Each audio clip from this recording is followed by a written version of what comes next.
Legislative procedure in parliament, ये शुरू करना था हमें, ठीक है। Legislative procedure is identical in both houses of the parliament, मतलब जो प्रोसीजर है पार्लियामेंट में वो दोनों हाउसेज में सेम है, लेजिस्लेटिव प्रोसीजर जो है, ठीक है। मतलब इसमें जो बिल कैसे पास होता है दोनों हाउस में उसकी बात कर रहे हैं ये।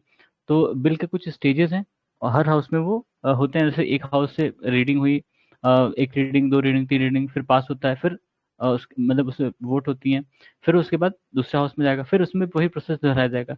वो किसी भी हाउस में ओरिजिनेट हो, दोनों में वही प्रोसेस दोहराए जाएंगे, ठीक है। तो every bill has to pass through same stages in each houses. A bill is proposal for legislation and it becomes law or act when duly enacted, ठीक है। enacted कब होगा? जब उसको प्रेसिडेंट की असेंट मिलेगी, ठीक है। Bill introduce in parliament are of two kind, public bills और प्राइवेट बिल्स। पब्लिक बिल्स मतलब जो मिनिस्टर्स वगैरह द्वारा लाया जाता है। प्राइवेट बिल्स जिसको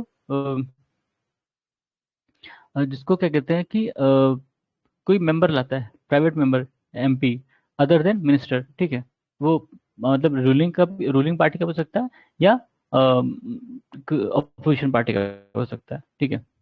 तो also known as government bill और private bill, private member bill, ठीक है। गवर्नमेंट बिल कौन सा? Public bill. प्राइवेट बिल यानी प्राइवेट मेंबर बिल, ठीक है। दो both are governed by the same general procedure and pass through the same stage in the house, they differ in various respect। मतलब उन दोनों में प्रोसीजर सेम है लेकिन कुछ अंतर है थोड़ा सा। पहला, bills introduce in parliament can also be classified into four categories, ठीक है। अच्छा नहीं, ये बाद में दिखाएगा, अभी डिफरेंस नहीं दिखाया, ये कुछ और है। Bill introduce in parliament be can also be classified into four categories. कौन कौन सी हैं? Ordinary bills, money bills, financial bill और कॉन्स्टिट्यूशन अमेंडमेंट बिल्स, ठीक है। ऑर्डिनरी बिल मतलब जो ऑर्डिनरी लॉज को डील करने के लिए हैं अदर देन फाइनेंशियल मैटर्स, ठीक है। तो मनी बिल में क्या है? फाइनेंशियल मैटर्स वाले चीज़ें हैं, टैक्सेशन, पब्लिक एक्सपेंडिचर, ये सब है। फाइनेंशियल बिल में क्या है? जो फाइनेंशियल मतलब इसमें फाइनेंशियल मैटर के साथ दूसरी चीज़ें भी होती हैं, ठीक है। मतलब इसमें ये प्योरली मनी बिल नहीं है, फाइनेंशियल मैटर के साथ और भी चीज़ें होती हैं इसमें, ठीक है, फाइनेंशियल बिल्स में। कॉन्स्टिट्यूशन अमेंडमेंट जो कॉन्स्टिट्यूशन को अमेंड करने के लिए लाए जाते हैं, या कॉन्स्टिट्यूशन या उसके कोई आर्टिकल या प्रोविजन को अमेंड करने के लिए ये लाए जाते हैं कॉन्स्टिट्यूशन अमेंडमेंट, ठीक है। The constitution has laid down separate procedure for the enactment of the all four bills, the procedure with regard to ordinary bill, money bill, financial, अच्छा ये सब बाद में एक्सप्लेन किया गया होगा। हम्म। तो ऑर्डिनरी बिल क्या है? Ordinary bill, every ordinary bill has to pass through following five stages in parliament before it find a place in statute book, ठीक है। तो ऑर्डिनरी बिल जो है उनको पांच स्टेज से होकर गुजरना पड़ता है। पहला क्या है? First reading. An ordinary bill can be introduce in either house the parliament, such a bill can be introduce either by the minister or by any member. The member who want to introduce the bill has to ask for the leave of the house. When the house grant leave to the to introduce the bill, the mover of the bill introduces is by reading its title and objectives, ठीक है। तो no discussion on the bill takes place at this stage. Later the bill is published in Gazette of India. If a bill is published in Gazette of India before its introduction, leave of the house to introduce bill is not necessary, ठीक है। The introduction of the bill and its publication in the Gazette constitute the first reading of the bill, ठीक है। तो ये पहली reading हमने देखी। पहली रीडिंग में क्या है कि हाउस जो बिल होता है उसको केवल इंट्रोड्यूस करते हैं, केवल इंट्रोड्यूस, कोई डिस्कशन नहीं होता, सिर्फ टाइटल और उसका ऑब्जेक्टिव बताया जाता है, ठीक है। सिर्फ उसका टाइटल ऑब्जेक्टिव बताया जाता है। इसको मिनिस्टर या जो प्राइवेट मेंबर है कोई भी इंट्रोड्यूस कर सकता है और इस पर कोई भी डिस्कशन नहीं होता इस समय। और इसके बाद इसको जो गैजेट ऑफ इंडिया है उसमें पब्लिश किया जाता है, ठीक है। अब उसमें ये बताया जाएगा कि ये बिल इंट्रोड्यूस हुआ, इतना ही बताया जाएगा, ठीक है। और अगर गैजेट में पहले ही इसका नाम आ गया है तो उसको हाउस की लीव नहीं लेनी पड़ती। मतलब बिल को इंट्रोड्यूस करने के लिए आपको हाउस की लीव की जरूरत पड़ती है कि भाई हम ये बिल लाना चाहते हैं इसलिए थोड़ा सा सुन लो, ऐसा करके, ठीक है। और अगर पहले ही वो मान लो कि गजट में पब्लिश हो चुका है, आ गया है, तो उनको लीव लेने की जरूरत नहीं है और डायरेक्टली इंट्रोड्यूस कर सकते हैं वहाँ पे, ठीक है। Public bill versus private bill, अंतर बताया गया, क्या अंतर है? Public bill is introduce in parliament by minister, private bill other than minister, ठीक है। Public bill it reflect the policies of government ruling party, ठीक है, नॉन रूलिंग पार्टी। प्राइवेट में reflect the stand of opposition party on public matter, ठीक है। It has greater chance to be approve by parliament. क्यों? Obvious सी बात है, जो government होगी मेजोरिटी में होगी, तो वो सारे बिल उसके जो हैं वो पास हो जाएंगे। It has lesser chance to be approve by parliament. Normally opposition अपने यहाँ जैसे फ्रैक्चर्ड है, और मतलब अपोजिशन है वो फ्रैक्चर्ड है, ठीक है, उसमें भी अपोजिशन है, उसमें अलग अलग पार्टीज हैं। तो किसी एक बंदे ने अगर इंट्रोड्यूस किया, जरूरी नहीं कि दूसरा पार्टी उसको सपोर्ट ही कर देगी, ठीक है, तो बहुत चांसेस है कि वो नहीं पास होगा। It its rejection by the House amount to expression of want of parliamentary confidence in the government and may lead to its resignation। ठीक है, तो अगर पब्लिक बिल फेल हो गया, पब्लिक बिल नहीं पास हुआ, तो माना जाता है कि जो गवर्नमेंट उसकी मेजोरिटी खो चुकी है और उनको रिजिग्नेशन रिजाइन दे देना चाहिए, ठीक है। लेकिन अगर प्राइवेट मेंबर बिल है, ये रिजेक्ट हो गया, तो कोई इम्प्लीकेशन नहीं होता इसका, पार्लियामेंट वैसे वैसे चलती रहेगी, ठीक है, कोई लोड नहीं है किसी को। प्राइवेट पब्लिक बिल में क्या, introduction in the house is required 7 days notice, ठीक है। मतलब पब्लिक बिल को इंट्रोड्यूस करने के लिए आपको 7 दिन का नोटिस देना पड़ता है। फिर प्राइवेट मेंबर में क्या है, it's introduction in the house required 1 month notice, ठीक है, यहाँ 7 month का, यहाँ 1 महीने का, ठीक है। It is drafted by the concern department in consultation with the law department, ठीक है। मतलब कंसर्न डिपार्टमेंट और लॉ डिपार्टमेंट, मान लो कि किसी पे आना है, फार्म बिल आना है, तो जो ministry of farm and welfare होगी वो, और लॉ डिपार्टमेंट होगा, वो दोनों मिलकर बैठ के बनाएंगे उसको, ठीक है। और it's drafting is responsibility of the member concern, ठीक है। प्राइवेट मेंबर बिल की जो ड्राफ्टिंग है वो मेंबर ही बनाएगा खुद ही। सेकेंड, ये पहले रीडिंग में इतना था कि इंट्रोडक्शन होता है उसका बस, ठीक है, और उसको गजट में पब्लिश करते हैं, इतना ही पहले रीडिंग में था। दूसरी रीडिंग में क्या है, during this stage the bill receive not only the general but also detailed scrutiny and assumes it's final shape, ठीक है। Hence,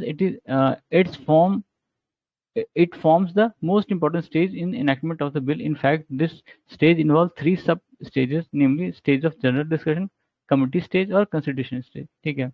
तो जो दूसरा स्टेज है, बहुत इंपॉर्टेंट स्टेज है, इसमें लगभग सारी प्रोसेस होती हैं, उस बिल की स्क्रूटनी होगी और डिस्कशन होगा,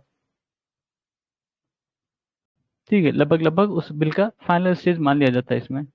तो मतलब सेकेंड रीडिंग को भी 3 कैटेगरी में डिवाइड किया गया है। सब स्टेज, मतलब तीन तीन सब स्टेज में डिवाइड किया गया है, ठीक है। Stage of general discussion, committee stage और consideration stage. Stage of general discussion क्या है, जो बिल की प्रिंटेड कॉपीज होती हैं वो सारे मेंबर को डिस्ट्रीब्यूट की जाती हैं, और जो बिल का प्रिंसिपल है, प्रोविजन है, वो सब डिस्कस होता है जनरली, और मतलब जो बिल है उसकी डिटेल में ज़्यादा डिस्कशन नहीं होती है। क्यों, अभी बताएंगे, क्योंकि वापस आएंगे ना तो फिर इसमें डिस्कशन होगा। हाँ, at this stage, the House can take any one of the following 4 action. It may take the bill into consideration immediately or on a fixed date. ठीक है, it may refer the bill to select committee of the House. It may refer the bill to a joint committee of the House, two houses. It may circulate the bill to elicit public opinion. ठीक है, ये 4 चीजें हो सकती हैं, इन चारों में से कोई एक चीज हो सकती है, ठीक है। मतलब बिल को कंसिडर कर लिया जाए तुरंत, और एक डेट फिक्स किया जाए कि कब इस पर डिस्कशन होगा, या बिल को सेलेक्ट कमेटी को भेज दिया जाए कि वो अपना देखे कि इसमें क्या मैटर है, या किसी जॉइंट कमेटी जो दोनों हाउसेस की बनी होती है, लोकसभा राज्यसभा, उनको रेफर कर दिया जाए, या बिल को सर्कुलेट किया जाए पब्लिक ओपिनियन के लिए, ठीक है। ये सारी चीज़ें सेकेंड रीडिंग में होती हैं। A select committee consist of member of the house where the bill has originated, and a joint committee consist of member of both houses of parliament, ठीक है। सिलेक्ट कमेटी जो होती है वो उसी हाउस में बनती है, मान लो कि अगर राज्यसभा में इंट्रोड्यूस किया गया है बिल, तो सेलेक्ट कमेटी राज्यसभा में ही बनाई जाएगी, और वो उस बिल को मतलब असेस करेगी जब उनको दिया जाएगा, ठीक है। फिर कमेटी स्टेज में क्या है, the usual practice is to refer the bill to select committee of the house. This committee examine the bill thoroughly and in detail, clause by clause. It can also amend its provision but without altering the principle underlying, ठीक है। After completing the century scrutiny, the discussion and committee report the bill back to the house, ठीक है। मतलब बता रहा है कि जो बिल है वो उसको कमेटी को भेजा जाता है, सेलेक्ट कमेटी को, सेलेक्ट कमेटी उसी हाउस की होती है, और वो उस बिल को डिटेल में उसके क्लॉज बाय क्लॉज देखती है, और अगर कोई चीज़ अमेंड करनी है तो बताती है, अगर अमेंडमेंट नहीं करनी तो भी बताएगी, ठीक है, और फिर उसको वापस भेज देती है हाउस को, ठीक है। फिर कंसिडरेशन स्टेज, थर्ड स्टेज जो है इसका, कंसिडरेशन में क्या है, the house after receiving the bill from the select committee consider and the provisions of the bill clause by clause, each clause is discussed and voted upon separately, ठीक है। The member can also move amendment and if accepted they become part of the bill, ठीक है। Consideration stage में क्या होता है कि select committee से आने के बाद उसको क्लॉज बाय क्लॉज उसके प्रोविजन को कंसिडर किया जाता है दोनों हाउस में, ये मतलब उसी हाउस में, और हर हर जो क्लॉज है उसको डिस्कस करके उसको वोट किया जाता है उस पर, ठीक है। अलग अलग अलग अलग डिस्कस किया, वोट किया, इस पर डिस्कस किया, वोट किया, ठीक है।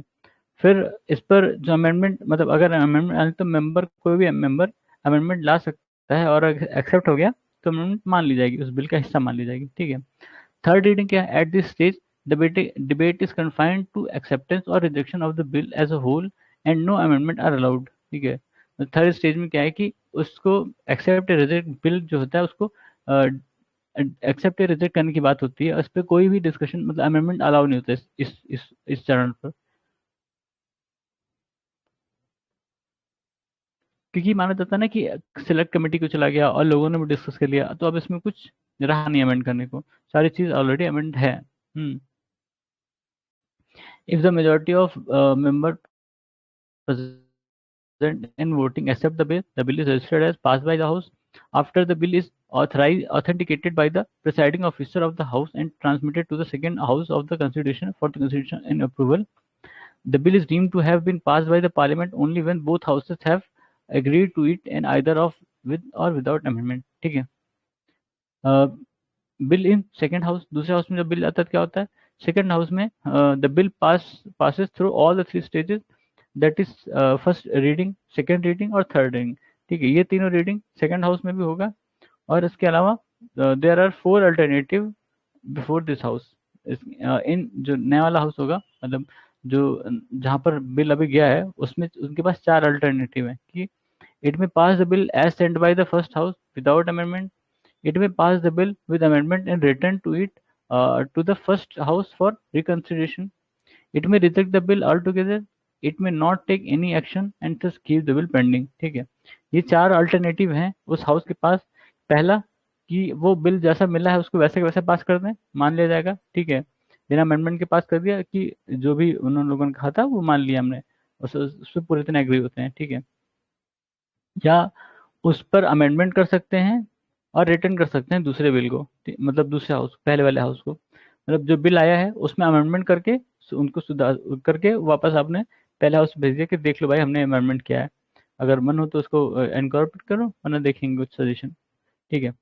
फिर या फिर दूसरे तीसरे केस में कर सकता है कि उसको पूरी तरह से नकार दो, रिजेक्ट कर दो कि जो बिल आपने भेजा बेकार है, हम रिजेक्ट करते हैं, ठीक है। और फिर चौथा क्या, it may not take any action to keep the bill pending, मतलब मान लो कि लोकसभा में बिल पास हुआ, उसने राज्यसभा में भेजा और राज्यसभा क्या करी, कुछ कर ही नहीं दे, रख दिया बिल वैसे ही रखा रखा रहेगा, ठीक है।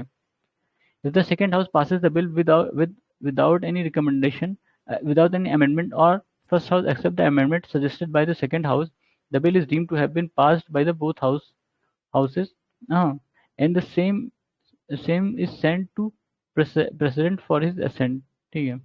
मतलब कि अगर दोनों हाउस से पास हो गई, ठीक है, दोनों हाउस से पास हो गई बिना अमेंडमेंट के, अमेंडमेंट के साथ, तो मान लिया जाएगा कि हाउस ने बिल पास कर दिया।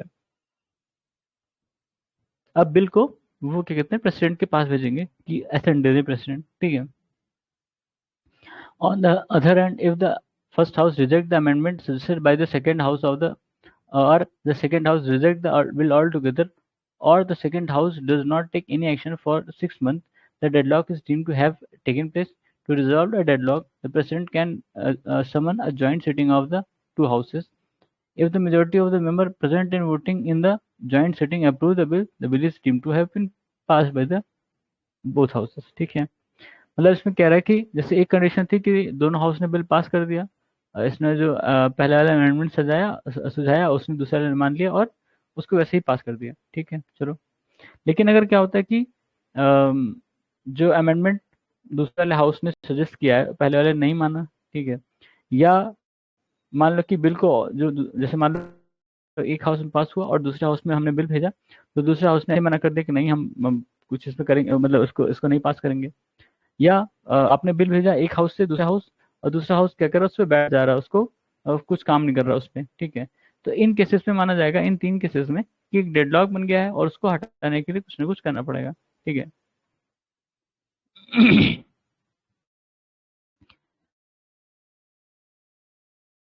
उसके लिए, उसके बाद क्या होता है, समन करेंगे एक जॉइंट सेटिंग। देखा था कौन करता है प्रिसाइड, स्पीकर, ठीक है। जब जॉइंट सेटिंग होगी तो स्पीकर प्रिसाइड करेंगे जॉइंट सेटिंग में, ठीक है। जॉइंट सेटिंग में स्पीकर सेटिंग, जॉइंट सेटिंग में ठीक है, स्पीकर जो है वो प्रिसाइड करेंगे। हाँ, स्पीकर नहीं है तो डिप्टी स्पीकर, ठीक है। और फिर वहाँ पे वोटिंग होगी, और अगर मेजोरिटी ने मतलब उसको, जो वहाँ पे प्रेजेंट और वोटिंग मेजोरिटी होगी, उसने अप्रूव कर दिया जॉइंट सेटिंग में, तो वो मान लिया जाएगा कि बिल दोनों हाउस के द्वारा पास कर दिया गया है, ठीक है। फिर असेंट ऑफ द बिल, जब बिल प्रेसिडेंट के पास भेजा जाता है, चाहे वो मतलब पार्लियामेंट से सीधा जाएगा उनके पास, पास प्रेसिडेंट के पास, ठीक है। तो उनके पास तीन अल्टरनेटिव हैं, प्रेसिडेंट के पास कौन कौन से। He may give his assent to the bill, वो अपने असेंट दे दें बिल को। He may withhold his assent to the bill, ठीक है, वो चाहे तो कुछ ना करें, बस ऐसे रखे रहें, ठीक है, विदहोल्ड कर लें। May return the bill for the reconsideration of the house, ठीक है, वो चाहे तो बिल को वापस भेज दें हाउस के पास कि भाई फिर से कंसिडर कर लो, हम देखने को तैयार हैं, ठीक है। If the president gives his assent to the bill become act and is placed on statute book. If the president withhold his assent to the bill, it ends and does not become act. If the president return the bill for reconsideration, it is passed by both houses again, with or without amendment, and presented to president for his assent. The president must give his assent uh, to the bill. The president enjoys only suspensive veto इसके case में, ठीक है। इसमें है कि अगर president अब मतलब विदहोल्ड कर लेते हैं असेंट, तो बिल जो है वहीं पे खत्म, ठीक है, मतलब एक्ट नहीं बनेगा। और अगर जो प्रेसिडेंट है उन्होंने उसको बिल को रिकंसिडर करने के लिए भेज दिया, ठीक है, तो और रिकंसिडर करने के बाद बिल वापस अमेंडमेंट के साथ या बिना अमेंडमेंट के साथ फिर से पेश हुआ प्रेसिडेंट के पास, ठीक है, मतलब हाँ, मतलब दोनों दोनों हाउस ने पास कर दिया फिर से अमेंडमेंट के साथ, और वो प्रेसिडेंट को फिर से क्या कहते हैं, उनके पास फिर से पहुंचा, तो ये प्रेसिडेंट के ऊपर मतलब इसमें प्रेसिडेंट के ऊपर वो नहीं रहेगा कि वो उसको रिजेक्ट कर सकें, उनको असेंट देना ही होगा इस बिल पर, ठीक है। तो प्रेसिडेंट के पास केवल सस्पेंसिव वीटो है, हमने देखा, ठीक है। ठीक है, मनी बिल से हम बाद में बात करते हैं, अभी के लिए धन्यवाद।